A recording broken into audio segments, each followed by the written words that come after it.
Welcome to my kitchen unboxing cooking video. ಇವತ್ತು ನಿಮಗೆ ಎಣ್ಗಾಯಿ ಪಲ್ಯ ಹೇಗೆ ಮಾಡೋದಂತ ತೋರಿಸ್ಕೊಡ್ತಾ ಇದ್ದೀನಿ. ಇಟ್ಸ್ ವೆರಿ ಈಸಿ ರೆಸಿಪಿ ನಿಮಗೆ ತೋರಿಸ್ತಿರೋದು.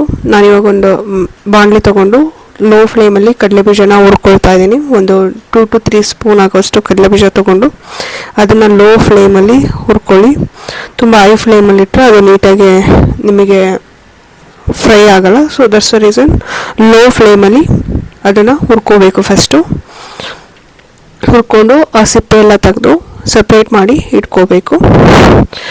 ನೆಕ್ಸ್ಟು ಅದೇ ಬಾಣಲಿಲಿ ನೀವು ಒಂದು 2 ಟೇಬಲ್ ಸ್ಪೂನ್ ಆಗುವಷ್ಟು ಬಿಳಿ ಎಳ್ಳು ತೊಗೊಂಡು ಹುರ್ಕೊಳ್ಳಿ. ಅದನ್ನು ತುಂಬ ಲೋ ಫ್ಲೇಮಲ್ಲೇ ಹುರ್ಕೊಳ್ಳಿ. ಒಂದು 5 to 10 ಸೆಕೆಂಡ್ಸಲ್ಲಿ ಆಗುತ್ತೆ.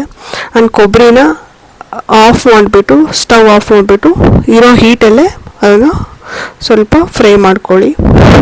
ಅದೇ ಬೌಲಲ್ಲಿ ತೊಗೊಂಡು ಅದಕ್ಕೆ ಒಂದು 2 to 3 ಸ್ಪೂನ್ ಆಗೋಷ್ಟು ಆಯಿಲ್ ಹಾಕಿ ಅದಕ್ಕೆ ಟೂ ಆನಿಯನ್ನ ಕಟ್ ಮಾಡ್ಕೊಂಡಿದ್ದೀನಿ. ಒಂದು ಬಿಗ್ ಆದರೆ ಸಾಕು, ಚಿಕ್ಕದಾದರೆ 2 ಆನಿಯನ್ ತೊಗೊಳ್ಳಿ. ಅದಕ್ಕೆ ಗಾರ್ಲಿಕ್ ಆ್ಯಂಡ್ ದೆನ್ ಕರಿಬೇವು ಹಾಕಿ ಫ್ರೈ ಮಾಡ್ಕೊಳ್ತಾ ಇದ್ದೀನಿ. ಸ್ವಲ್ಪ ಉಪ್ಪು ಹಾಕಿ ಅದು ಸ್ವಲ್ಪ ಮೆತ್ತಗೆ ಹಾಕ್ಬೇಕು ಬೇಗ, ಅದಕ್ಕೋಸ್ಕರ ಸ್ವಲ್ಪ ಉಪ್ಪು ಹಾಕ್ತಿದ್ದೀನಿ. ಆಯಿಲ್ ಕಮ್ಮಿ ಹಾಕ್ಕೊಳ್ಳಿ ಬಿಕಾಸ್ ಇದು ಅದಕ್ಕೆ ಚಕ್ಕೆ ಹಾಕ್ಕೊಳ್ಳಿ. 1 ಇಂಚಷ್ಟು ಚಕ್ಕೆ ಹಾಕ್ಕೊಂಡು ಅದನ್ನು ಅದರೊಳಗಡೆ ಫ್ರೈ ಮಾಡ್ಕೊಳ್ಳಿ. ಒಂದು 5 ಮಿನಿಟ್ಸು ಫ್ರೈ ಮಾಡಿಕೊಂಡ್ರೆ ಸಾಕು ಮೀಡಿಯಮ್ ಫ್ಲೇಮಲ್ಲಿ. ತುಂಬ ಹೈ ಫ್ಲೇಮಲ್ಲಿ ಏನು ಫ್ರೈ ಮಾಡ್ಕೊಳ್ಳೋದು ಬೇಡ. ಆ್ಯಂಡ್ ದೆನ್ ಜಾಸ್ತಿ ಹುರ್ಕೊಳ್ಳೋದು ಬೇಡ. ಸ್ವಲ್ಪ ಅದು ಕಲರು ಪಿಂಕ್ ಕಲರು ಅಥವಾ ಬ್ರೌನಿಷ್ ಕಲರ್ಗೆ ಟರ್ನ್ ಆಗೋ ತನಕ ಫ್ರೈ ಮಾಡ್ಕೊಂಡು ಒಂದು ಮಿಕ್ಸಿ ಜಾರಿಗೆ 1 ಸ್ಪೂನ್ ಗಸಗಸೆ ಆ್ಯಂಡ್ ಹುರಿದಿಟ್ಕೊಂಡ್ರೆ ಕಡಲೆಬೀಜ, ಎಳ್ಳು, ಕೊಬ್ಬರಿ ಹಾಕಿ ಅದನ್ನು ಪೇಸ್ಟ್ ಮಾಡಿ ಅಥವಾ ಪೌಡರ್ ಮಾಡಿ ತೆಗೆದಿಟ್ಕೊಳ್ಳಿ ಒಂದು ಬೌಲಲ್ಲಿ ಸಪ್ರೇಟು. ಈಗ ನಾನು ಇದರಲ್ಲಿ ಬದನೆಕಾಯಿನ ಹಳದಿ ಹಾಕಿಬಿಟ್ಟು ಒಂದು 1/4 ಗಂಟೆ ನೀರಲ್ಲಿ ಹಾಕಿ ಇಟ್ಟಿರ್ತೀನಿ. ಬಿಕಾಸ್ ಹಾಗೇನೂ ಹಾಕ್ಬೋದು ನೀರಲ್ಲಿ, ಬಟ್ ಹಳದಿ ಹಾಕಿದರೆ ಆ ಥರ ಅದು ಬದನೆಕಾಯಿ ಬ್ಲ್ಯಾಕ್ ಕಲರ್ ತಿರುಗದು ಕಟ್ ಮಾಡಿ ಇಟ್ಬಿಟ್ರೆ ಆ ಥರ ಏನಾಗಲ್ಲ. ಸೊ ಫ್ರೆಶ್ ಬದನೆಕಾಯಿ ತಗೊಳ್ಳಿ ಆದಷ್ಟು. ನಾನು ಒಂದು 400 ಗ್ರಾಮ್ ಅಷ್ಟು ಬದನೆಕಾಯಿ ತೊಗೊಂಡಿದ್ದೀನಿ. ನಾವು ಹುರಿದಿಟ್ಕೊಂಡಿರೋ ಈರುಳ್ಳಿ, ಬೆಳ್ಳುಳ್ಳಿ ಅದನ್ನೆಲ್ಲ ಹಾಕಿ ಒಂದು ಪೇಸ್ಟ್ ಮಾಡ್ಕೋಬೇಕು. ತುಂಬ ನುಣ್ಣಗೆ ರುಬ್ಬಕ್ಕೋಬೇಡಿ, ಸ್ವಲ್ಪ ತರಿಯಾಗಿರಲಿ. ತುಂಬ ನುಣ್ಣಗೆ ರುಬ್ಕೊಂಡ್ರು ಓಕೆ ಫೈನ್. ಅದಕ್ಕೆ ಬೇಕಾಗಿರೋದು 2 ಸ್ಪೂನು, ಅದ್ರ ಜೊತೆ ಖಾರದ ಪುಡಿ, 1 ಸ್ಪೂನು ಸಾಂಬಾರು ಪುಡಿ, ಒಂದು ಅರ್ಧ ಸ್ಪೂನು ಅರಿಶಿಣ ಹಾಕಿ ಸ್ವಲ್ಪ ನೀರು ಹಾಕಿ ಅದನ್ನು ಪೇಸ್ಟ್ ಮಾಡಿ ಒಂದು ಬೌಲಲ್ಲಿ ತೆಗೆದಿಟ್ಕೊಳ್ಳಿ. ಅದಕ್ಕೆ ಬೇಕಾಗಿರೋ ಸ್ವಲ್ಪ ಹುಳಿ ಅಂಶ ಬೇಕಾಗಿರುತ್ತೆ. ಅದಕ್ಕೋಸ್ಕರ ಸ್ವಲ್ಪ ಹುಣಸೆಹಣ್ಣು ನಾನು ನೆನೆಹಾಕಿ ಇಟ್ಕೊಂಡಿದ್ದೀನಿ. ಒಂದು 2 ಇಂಚಷ್ಟು ಹುಣಸೆಹಣ್ಣು ತೊಗೊಂಡು ನೆನೆಹಾಕಿ ಇಟ್ಕೊಂಡಿದ್ದೀನಿ. ಅದ್ರ ಜೊತೆ 2 ಸ್ಪೂನು ಬೆಲ್ಲ ಹಾಕಿದ್ದೀನಿ. ನಿಮಗೆ ಬೆಲ್ಲ ಬೇಕಾದರೆ ಹಾಕೋಬೋದು, ಬೇಡ ಅಂದರೆ ಬಿಡ್ಬೋದು. ಅದು ಮೀನ್ಸ್ ನಿಮ್ಮ ಆಪ್ಷನಲ್ಲು ಬೆಲ್ಲ, ಬಟ್ ಬೆಲ್ಲ ಹಾಕಿದರೆ ತುಂಬ ಚೆಂದ ಇರುತ್ತೆ.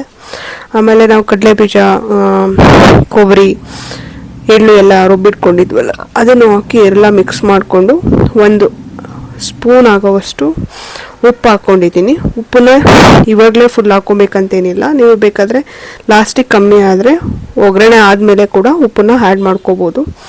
ನಾನು ಮಾಡ್ಕೊಂಡಿರೋ ಪೇಸ್ಟನ್ನ ಬದನೆಕಾಯಿ ಒಳಗಡೆ ಫಿಲ್ ಮಾಡ್ತಾ ಇದ್ದೀನಿ.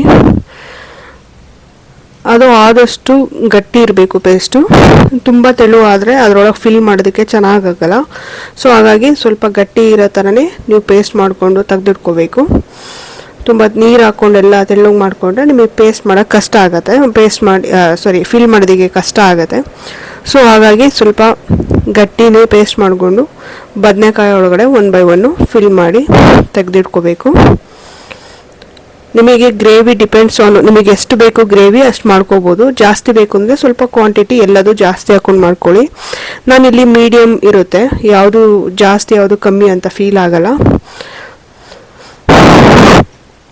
ಒಂದು ಬಾಣಲಿ ತೊಗೊಂಡು ಅದಕ್ಕೆ ನೀರೆಲ್ಲ ಡ್ರೈ ಆಗೋದಕ್ಕೆ ಬಿಡಬೇಕು. ಯಾವುದೇ ಫುಡ್ನ ಮಾಡಬೇಕಾದ್ರೆ ಮೀಡಿಯಮ್ ಫ್ಲೇಮ್ ಅಥವಾ ಲೋ ಫ್ಲೇಮಲ್ಲಿ ಮಾಡ್ಕೊಳ್ಳಿ. ಆಗ ನಿಮಗೆ ಚೆಂದ ಆ್ಯಂಡ್ ಒತ್ತೋಗಿರೋದು ಸ್ಮೆಲ್ಲು ಆ ಥರ ಏನಾಗಲ್ಲ. ಅದಕ್ಕೆ ನಾನು 2 ಸೌಟ್ ಅಂದರೆ ಒಂದು 4 ಟೇಬಲ್ ಅಥವಾ 5 ಟೇಬಲ್ ಸ್ಪೂನ್ ಆಗೋಷ್ಟು ಎಣ್ಣೆ ತೊಗೊಂಡಿದ್ದೀನಿ. ಸ್ವಲ್ಪ ಬಿಸಿ ಆದಮೇಲೆ ಅದಕ್ಕೆ ಸಾಸಿವೆ, ಜೀರಿಗೆ ಆ್ಯಂಡ್ ಒಂದು 4 ಒಣಮೆಣಸಿನ್ಕಾಯಿ ಆ್ಯಂಡ್ ದೆನ್ನು ಅದಕ್ಕೆ ಒಂದು ಕರಿಬೇವು ಹಾಕ್ಬಿಟ್ಟು ಫ್ರೈ ಮಾಡ್ಕೊಳ್ಳಿ. ಅದೆಲ್ಲ ನೀಟಾಗಿ ಫ್ರೈ ಆದಮೇಲೆ ಅದಕ್ಕೆ ಬದನೆಕಾಯಿ ನಾವು ಪೇಸ್ಟ್ನ ಅದರೊಳಗೆ ಫಿಲ್ ಮಾಡಿ ಇಟ್ಕೊಂಡಿದ್ವಲ್ಲ, ಆ ಬದನೆಕಾಯಿನ ಹಾಕ್ಬಿಟ್ಟು ಬಾಣಲಿಲಿ ಬೇಯಿಸ್ಕೋಬೇಕು. ನೀವು ನೀರೆಲ್ಲ ಏನು ಹಾಕೋಕ್ಕೋಗ್ಬಾರ್ದು ಸ್ಟಾರ್ಟಿಂಗು. ಫುಲ್ ಬದನೆಕಾಯಿನ ಎಣ್ಣೆಲೆ ಬೇಯಿಸ್ಬೇಕು. ಸೊ ಎಣ್ಗಾಯಿ ಅಂತ ಕರೀತಾರೆ. ಇದು ಸ್ವಲ್ಪ ಆಯಿಲ್ ಜಾಸ್ತಿ ಬೇಕಾಗುತ್ತೆ. ಈ ಡಯಟ್ ಮಾಡೋರು ಅವ್ರಿಗೆಲ್ಲ ಏನು ಪ್ರಿಫರ್ಡ್ ಅಲ್ಲ ಫುಡ್ಡು, ಬಟ್ ತುಂಬ ಟೇಸ್ಟಿಯಾಗಿರುತ್ತೆ. ನಿಮಗೆ ಅನ್ನದ ಜೊತೆ, ಚಪಾತಿ ಜೊತೆ ಆ್ಯಂಡ್ ದೆನ್ ರೊಟ್ಟಿ ಜೊತೆ ತುಂಬ ಚೆನ್ನಾಗಿರುತ್ತೆ. ದಟ್ಸ್ ದ ರೀಸನ್ ಡಯಟ್ ಮಾಡೋರಿಗೆಲ್ಲ ಇದು ಅವಾಯ್ಡ್ ಮಾಡಿ. ನಿಮಗೆ ಹೆಲ್ತಿ ಫುಡ್ ತಿನ್ನೋರು ಆಯಿಲ್ನ ಸ್ವಲ್ಪ ಕಮ್ಮಿ ತಿನ್ನೋದ್ರಿಂದ ಇದು ಅವರಿಗೆ ಪ್ರಿಫರ್ಡ್ ಆಗಿರಲ್ಲ. ನಿಮಗೆ ಟೇಸ್ಟಿ ಫುಡ್ ಬೇಕು, ತಿಂಗಳಿಗೆ ಒಂದ್ಸರಿ ಅಥವಾ 2 ತಿಂಗಳಿಗೆ ಒಂದ್ಸರಿ ಮಾಡಿಕೊಂಡು ನೀವು ತಿನ್ಬೋದು, ಚೆನ್ನಾಗಿರುತ್ತೆ. ನೋಡ್ಬೋದು ನಿಮಗೆ ಅದು ಬರೀ ಎಣ್ಣೆಲೇ ಬೇಯ್ತಿದೆ. ಅದಕ್ಕೆ ಸ್ವಲ್ಪ ನಾನು ನೀರು ಹಾಕ್ಬಿಟ್ಟು ಉಳಿದಿರೋ ಸಾಂಬಾರನ್ನೆಲ್ಲ ಅದಕ್ಕೆ ಹಾಕ್ಕೊಳ್ತಾ ಇದ್ದೀನಿ. ಹಾಕಿ ನೀಟಾಗಿ ಫ್ರೈ ಮಾಡ್ಕೋಬೇಕು. ಫ್ರೈ ಮಾಡ್ಕೊಂಡು ಲೋ ಮೀಡಿಯಮ್ ಫ್ಲೇಮಲ್ಲಿ ಅದನ್ನು ಬೇಯಿಸ್ತಾ ಇದ್ದೀನಿ. ಒಂದು 15 ಮಿನಿಟ್ಸ್ ಆದರೂ ಮೀಡಿಯಮ್ ಫ್ಲೇಮಲ್ಲಿ ಬೇಯಿಸ್ಕೋಬೇಕು. ಆಗ ನಿಮಗೆ ಬದನೆಕಾಯಿ ಎಲ್ಲ ಮೆತ್ತಗಾಗುತ್ತೆ. ಬಿಕಾಸ್ ನಾವು ಬದನೆಕಾಯಿ ಅಷ್ಟು ಬೇಯಿಸ್ಕೊಳ್ದಿರೋದ್ರಿಂದ ಬರೀ ಎಣ್ಣೆಲೇ ಬೇಯೋ ಕಾರಣ ನೀವು ಒಂದು 15 ಮಿನಿಟ್ಸ್ ಆದರೂ 15 ಮಿನಿಟ್ಸ್ ಆದರೂ 15 ನಿಮಿಷಗಳ ಕಾಲ ಬೇಯಿಸ್ಕೋಬೇಕಾಗುತ್ತೆ. ಆಗ ನಿಮಗೆ ಚೆಂದ ಟೆಕ್ಸ್ಚರ್, ಲೇಯರ್ಸು ಎಲ್ಲ ಬರುತ್ತೆ. ನೋಡಿ, ಆಯಿಲೆಲ್ಲ ಸಾಂಬಾರದಿಂದ ಹೊರಗೆ ಬಿಟ್ಕೊ ನಿಮಗೆ ಇವಾಗ ನೋಡ್ತಿದ್ದೀರಾ ಯಾವ ಥರ ಇದೆ ಅಂತ. ಅದು ಕಲರ್ ಚೇಂಜ್ ಆಗಿದೆ. ಅದೆಲ್ಲ ಆಯಿಲ್ ಎಲ್ಲ ಸ್ಪ್ರೆಡ್ ಆಗಿ ಬದನೆಕಾಯಿ ಮತ್ತು ಸಾಂಬಾರದಿಂದ ಹೊರಗೆ ಬಿಟ್ಕೊಂಡು ನಿಮಗೆ ಅದೇ ಒಂದು ಲೇಯರ್ ಥರ ಫಾರ್ಮ್ ಆಗಿದೆ. ಆ ಥರ ಬರೋ ತನಕ ನೀವು ಬೇಯಿಸ್ಕೋಬೇಕು. ನೀವು ಬದನೆಕಾಯಿನ ಒಂದ್ಸರಿ ಮುಟ್ಟು ನೋಡಿ ಬೆಂದಿದೆ ಇಲ್ವೋ ಅಂತ ನಿಮಗೆ ಗೊತ್ತಾಗುತ್ತೆ. ಅದಕ್ಕೆ ಸ್ವಲ್ಪ ಕೊತ್ತಂಬರಿ ಹಾಕಿ ತೆಗೆದಿಟ್ಕೊಳ್ಳಿ. ಇವಾಗ ಇದನ್ನು ನೀವು ಬಿಸಿ ಬಿಸಿ ಅನ್ನದ ಜೊತೆ, ರೊಟ್ಟಿ ಜೊತೆ, ಚಪಾತಿ ಜೊತೆ ಸರ್ವ್ ಮಾಡ್ಕೊಬೋದು. ಬಿಸಿ ಅನ್ನದ ಜೊತೆ ಅಂತೂ ತುಂಬ ಚೆನ್ನಾಗಿರುತ್ತೆ. ಅದೇ ರೀತಿ ರೊಟ್ಟಿ ಚಪಾತಿ ಜೊತೆನೂ ತುಂಬ ಚೆನ್ನಾಗಿರುತ್ತೆ. ನಾನು ಮಾಡಿರೋ ರೆಸಿಪಿ ನಿಮ್ಗೆ ಇಷ್ಟ ಆಗಿದ್ದರೆ ಲೈಕ್ ಮಾಡಿ, ಕಮೆಂಟ್ ಮಾಡಿ, ಶೇರ್ ಮಾಡಿ ನಿಮ್ಮ ಫ್ರೆಂಡ್ಸ್ ಜೊತೆ, ಫ್ಯಾಮಿಲಿ ಜೊತೆ. ಮೋರ್ ವೀಡಿಯೋಸ್ನ ಮಾಡೋದಕ್ಕೆ ಸಪೋರ್ಟ್ ಮಾಡಿ. Thank you.